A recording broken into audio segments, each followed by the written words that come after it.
Hello दोस्तों, हमारे YouTube channel master जी study में आपका स्वागत है। जैसा कि आप लोग प्राचीन इतिहास पढ़ रहे हैं, उसी क्रम में आगे बढ़ते हुए आज पढ़ेंगे दक्षिण भारत का इतिहास। तो दक्षिण भारत का इतिहास, जैसे हमारे उत्तर भारत में अनेक राजवंशों ने शासन किया, नंद वंश, मौर्य वंश, उसी तरह से दक्षिण भारत में भी इन राजवंशों का क्रम अनवरत चलता रहा। इनका समय लगभग 1 सदी से तीसरी सदी तक माना जाता है। आज आप लोग दक्षिण भारत के इतिहास का पहला वीडियो पढ़ेंगे। इस पर 2 वीडियो आएंगे। चूंकि दक्षिण भारत का इतिहास भी बहुत लंबा है, बहुत विस्तृत है, लेकिन हम लोग सिर्फ प्रमुख बिंदुओं पर चर्चा करेंगे, प्रमुख बिंदुओं पर ही फोकस करेंगे, जिससे कि आपके एग्जाम में प्रश्न बनते हैं। ठीक, तो आज आप लोग पढ़ेंगे संगम युग। संगम युग में संगम युग या संगमकालीन इतिहास कह सकते हैं आप दक्षिण भारत का। इसमें आप लोग चेर, चोल और पांड्य राजवंशों के बारे में पढ़ेंगे। ठीक, तो सबसे पहले आइए जानकारी लेते हैं संगम युग के बारे में। कहते हैं संगम युग जो है, या संगम का अर्थ जो होता है वो होता है मिलन। या संगम का मतलब हुआ आपका सभा या गोष्ठी। प्राचीन काल में दक्षिण भारत में जो साहित्यकार थे, दार्शनिक थे, ये लोग सभाएं करते थे। ठीक, उनको संगम कहा गया। और दक्षिण भारत के जो राजा थे उनका संरक्षण करते थे उन सभाओं का। ठीक है, कहते हैं कि यह सभा दक्षिण भारत में सदियों तक चलता रहा और वहां के राजाओं ने अनवरत उसका संरक्षण किया। दिया गया है कि लगभग 197 राजाओं ने इन सभाओं का संरक्षण किया, यह आयोजन करवाया। ठीक है, और इस संगम युग के या इन राजवंशों के, चेर, चोल और पांड्य राजवंशों के बारे में जानकारी हमें मिलती है अशोक के अभिलेख से और खारबेल के हाथी गुम्फा अभिलेख से भी जानकारी मिलती है। ठीक है, कुछ साहित्य हैं जो संगमकालीन समय में लिखे गए, उनसे भी जानकारियां मिलती हैं। हालांकि उन साहित्यों में तिथि का अंकन नहीं किया गया है।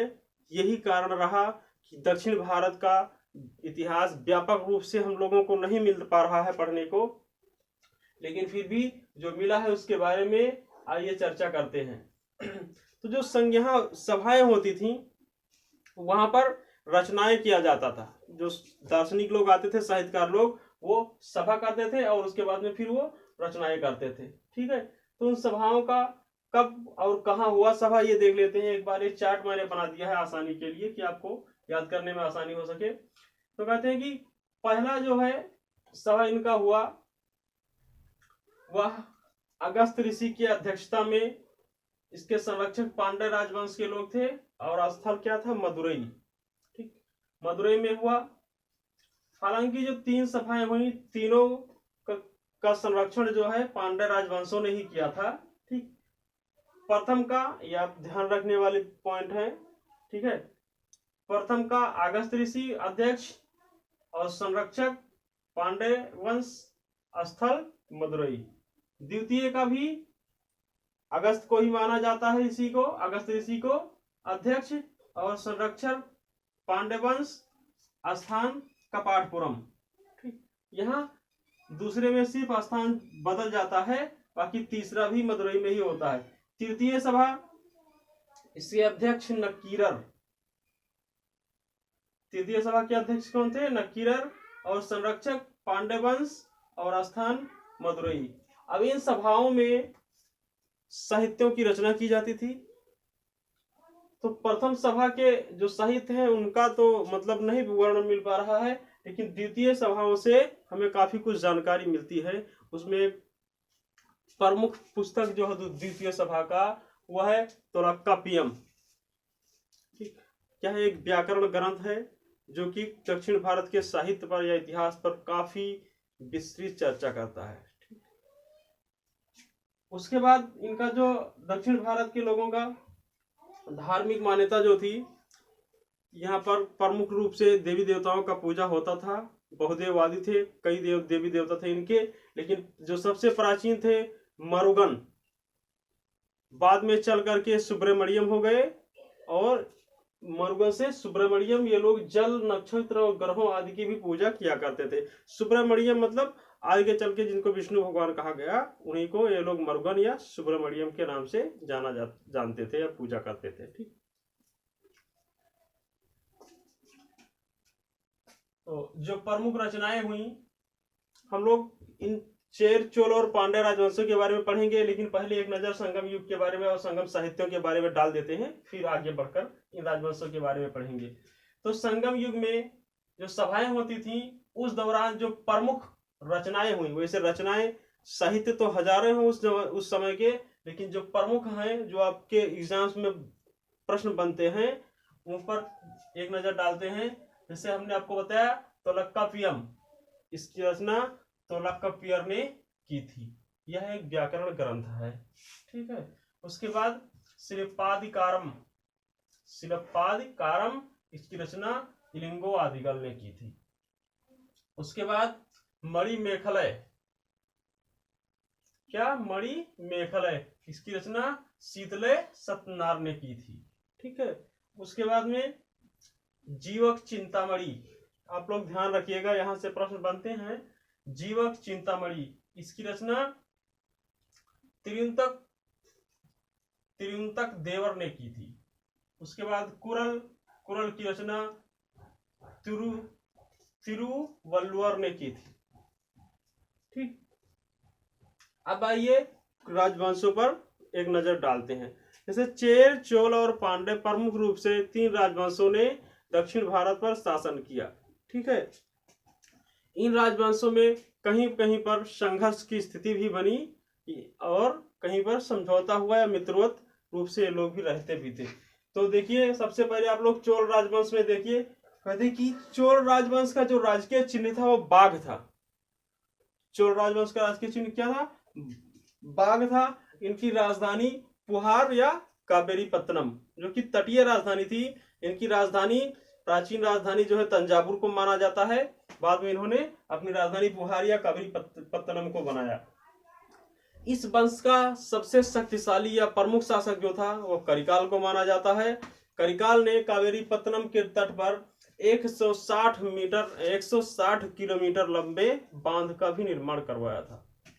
कावेरीपत्तनम ने अपने आसपास के कई राजाओं को पराजित किया और खुद को सबसे चोल वंश का शक्तिशाली शासक, सबसे शक्तिशाली या प्रमुख शासक की श्रेणी में खड़ा करता है। ठीक, तो चोल वंश से हालांकि वैसे कोई ज्यादा प्रश्न नहीं बनते हैं, लेकिन आप लोग ध्यान रखिएगा, इस वंश का राजकीय चिन्ह बाघ, राजधानी पुहार या कावेरीपत्तनम और प्रमुख शासक जो है ये करिकाल। ठीक, तो आइए आगे बढ़ते हैं फिर। और कहते हैं कि चोल राजवंशों में एक शासक थे एलारा। एलारा नामक शासक ने श्रीलंका को पराजित करके, श्रीलंका पर विजय प्राप्त करके वहां 50 वर्षों तक शासन किया था।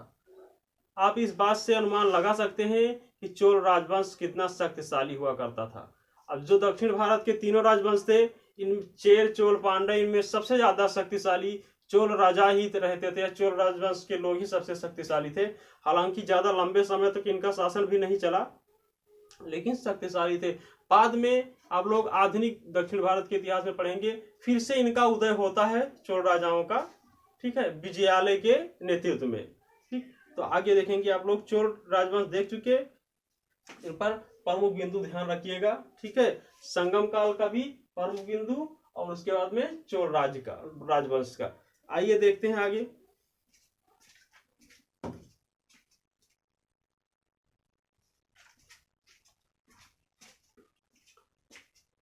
तो आइए देखते हैं संगमकालीन इतिहास के काल में अगले राजवंशों को। तो आप लोगों को 3 राजवंश पढ़ने हैं, चोल, चेर और पांड्य, जिनमें आप लोग चोल पढ़ चुके हैं। एक नजर चेर राजवंशों पर डालते हैं। कहते हैं कि चेर राजवंश जो है, इनका प्रथम शासक उदयन जेरल था, उदयन जेरल, और इनका राजकीय चिन्ह धनुष था। इसे चोल राजवंशों का राजकीय चिन्ह जो था वो बाघ था और चेरों का धनुष था। ठीक है, कहते हैं कि इनके शासकों में से एक शासक नेदुनजेरल ने यवन व्यापारियों को बंदी बनाकर उनसे एक बार भारी मात्रा में हर्जाना वसूला था। ठीक। और कई राजाओं को पराजित करके राजा अधिराज की उपाधि धारण की। उसके बाद में एक उपाधि इनकी है इमयवरम्बन। कहा जाता है कि नेदुनजेरल ने समस्त भारत पर विजय प्राप्त करके, जो साहित्यिक स्रोत में है उनके अनुसार जानकारी जो मिली है कि समस्त भारत पर विजय प्राप्त करके इमयवरम्बन की उपाधि धारण की, जिसका अर्थ होता है हिमालय तक सीमा वाला। ठीक, जिसके राज्य की सीमाएं हिमालय तक विस्तृत हो। ठीक है। इस वंश का प्रमुख शासक जो हुआ सेनगुट्टवन। सेनगुट्टवन के बारे में यहाँ से प्रश्न आपका बन सकता है, मेंस में भी प्रश्न बनता है कि इनका एक कार्य जो था वो कौमार्य पूजा, कौमार्य देवी की पूजा इन्होंने शुरू की, यानी पत्नी पूजा। ठीक, कौमार्य देवी की पूजा यानी पत्नी पूजा की शुरुआत की। यहाँ से प्रमुख कार्य इनका है एक। ठीक है, ध्यान रखिएगा। देखिए, वैसे दक्षिण भारत का इतिहास बहुत विस्तृत है, बहुत सारे राजा हुए। ठीक है, अगर विस्तार से चर्चा किया जाए तो एक एक राजा पर एक एक घंटे का, एक एक शासक पर एक एक घंटे का वीडियो बनेगा। इसलिए हम अपने वीडियो में सिर्फ प्रमुख बिंदुओं पर ही चर्चा करते हैं। ठीक, ताकि आपके लिए एग्जाम में प्रश्न आ सके, या प्रश्न जो बनते हैं उन पर चर्चा करते हैं। ठीक है, अगर आप लोग विस्तृत रूप से जानकारी चाहते हैं तो आप किताबों का सहारा ले सकते हैं। ठीक, तो आपका चेर राजवंश में प्रमुख रूप से ध्यान रखने वाली चीजें, इनका प्रथम शासक उदयनजेरल, राजकीय चिन्ह धनुष, और नेदुनजेरल नामक शासक ने यवन व्यापारियों को बंदी बना करके उनसे हर्जाना वसूला। उसके बाद अधिराज और इमयवरम्बन की उपाधि धारण की। अब अगर कहीं प्रश्न आ जाता है कि इमयवरम्बन का अर्थ क्या होगा, तो आप लोग बोलेंगे या लिखेंगे हिमालय तक सीमा वाला। ठीक, उसके बाद प्रमुख शासक जो हुआ सेनगुट्टवन। यहाँ पर आपको ध्यान रखने वाली बात है, यह प्रश्न जो है कई बार आ चुका है कि सेनगुट्टवन से कि कौमार्य देवी की पूजा किसने शुरू की, तो सेनगुट्टवन। या कौमार्य देवी किससे संबंधित है, तो पत्नी पूजा से। ठीक, यहाँ आपका चेर राजवंश समाप्त होता है। अब हम लोग चर्चा करेंगे पांड्य राजवंश पर। ठीक है, पांड्य राजवंश कहते हैं इनकी राजधानी जो थी यह मदुरई में थी। इनका राजकीय चिन्ह जो था वो मछली, क्या था, मछली। चोल राजवंश का बाघ, चेर का धनुष और पांड्य का मछली। ठीक है, इनके बारे में कहा जाता है कि जहां से प्रश्न आपका बनता है कि मेगास्थनीज ने अपनी पुस्तक में चर्चा की है या लिखा है कि पांड्य राजवंश में जो शासिका होती थी वो महिला होती थी। यहां से प्रश्न बनता है, यह ध्यान रखने वाली बात है कि पांड्य राजवंश में जो गद्दी पर बैठता था वो पुरुष ना होकर के एक योग्य महिला हुआ करती थी। ठीक, मेगास्थनीज ने लिखा है कि क्या है, महिला शासिका होती थी। ठीक है, इस वंश में नेडियोन नामक व्यक्ति ने या नेडियोन नामक शासक ने समुद्र की पूजा की शुरुआत की। ठीक, यहां से आपका प्रश्न बन सकता है। ठीक है, जैसे चेर राजवंश में सेनगुट्टवन ने कौमार्य देवी की पूजा या पत्नी पूजा की शुरुआत की, वहीं पर ध्यान रखने वाली बात यह है पांड्य राजवंश में कि नेडियोन ने समुद्र पूजा की शुरुआत की। ठीक, प्रमुख बिंदुओं पर हमने चर्चा किया। उम्मीद है अभी तक आप लोगों को जो पढ़ाया गया वो आपके समझ में आ गया होगा। अगर कुछ रह जाता है तो कमेंट करके हमसे पूछ सकते हैं। हमसे जुड़ने के लिए आपका बहुत बहुत धन्यवाद। दक्षिण भारत के इतिहास का दूसरा वीडियो आप लोग अगले क्रम में देखेंगे। ठीक।